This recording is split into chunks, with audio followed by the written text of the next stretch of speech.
اللهم صل على فاطمة وأبيها وبالها وبنيها. کہ مرنے سے پہلے کیا کیا دیکھتا ہے آدمی حاضر ہوتی ہے، وہ میں جلدی سے سناتا ہوں آپ کو تاکہ اگلی جو ہے وہ بات پر چلے جائیں.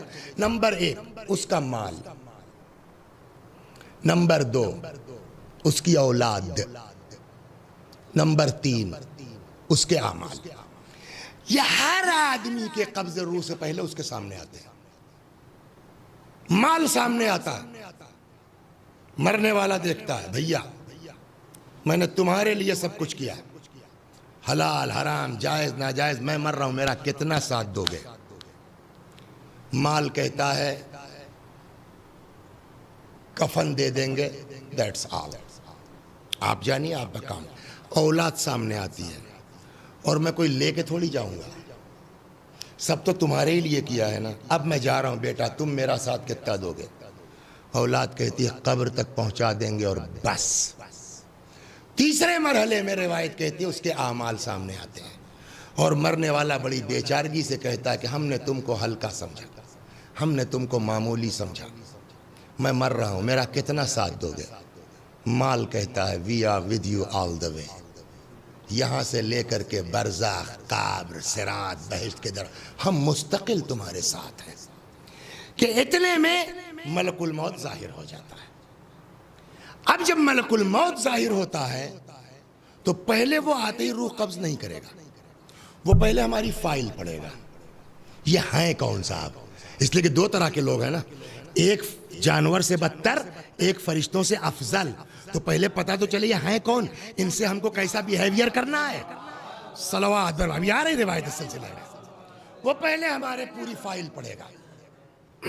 نام وسیع حسن، ارے یہ اپنے سگے بھائی کی زمین ہڑپ لی انہوں نے، اچھا یہ کیا انہوں نے. اب میں قرآن کی آیت پڑھتا ہوں. یہ سب پڑھنے کے بعد ملک الموت کو تعجب ہوگا کہ صاحب یہ انسان ہے، انہی کے باوا کے آگے ہم کو سجدہ کروایا گیا، ہمیں یہ اتنا گندا آدمی.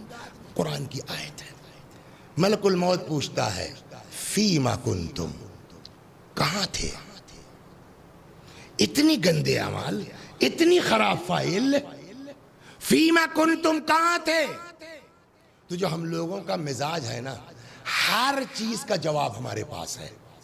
آپ کسی کو اپنے لڑکوں کو کہیے نا ایسا کیا، وہ اس میں بات دراصل یہ ہے کہ کوئی نہ کوئی ترک رکھ دیتے ہیں نا.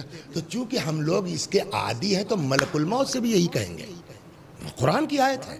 وہ اس میں کیا بتائیں جو ہے وہ اسرائیل بھائی، بات دراصل یہ ہے کہ، اور اس ٹھیکے کے بعد اب قرآن کی آیت سنیے. جب ملک الموت کہے گا فیما کنتم، کہاں تھے؟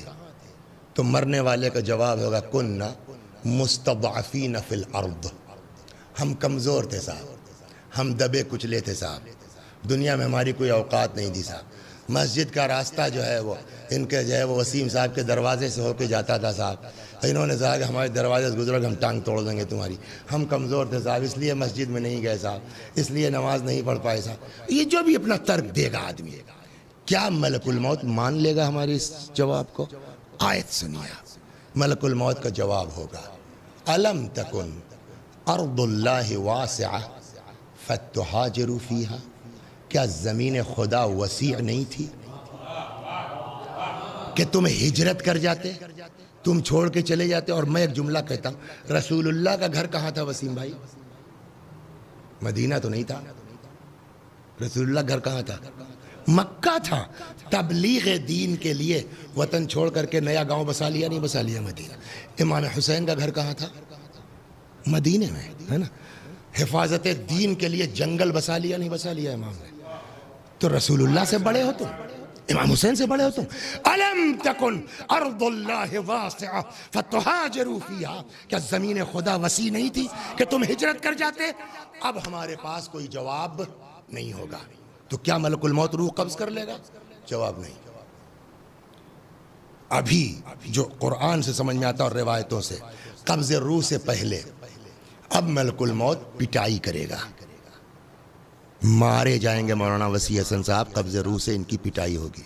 ادھر معلوم ہوا بھتیجا ہے، ادھر بھانجا، ذرا مامو جان کو ایک چمچ پانی پلا دو. مامو جان کی تو بیچارے کی پٹائی ہو رہی ہے وہ کہہ رہے ہیں ذرا خالو جان کا چمچ پانی پلا دو، ان کی تو توڑائی ہو رہی ہے۔ قرآن نے جگہ بتائی کہاں کہاں مارا جائے گا۔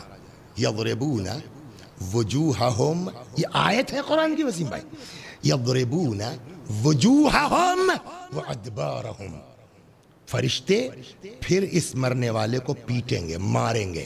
کہاں کہاں؟ وجوہہم، چہرے پر بھڑا بھڑا، اور وہ ادبارہم، اور پشت پر۔ اس طرح سے مار مار کے وسیع حسن ٹائپ کے گندے گناہگار لوگوں کی روح نکالی جائے گی۔ اب بتائیے کہ جس کو مار مار کے جس کی روح نکالی جائے اس کو اذیت ہوگی کہ نہیں ہوگی؟ تو اس طرح کے لوگوں کے لیے اس طرح کی روایتیں ہیں، اتنی اذیت۔ الأجل مولا مولا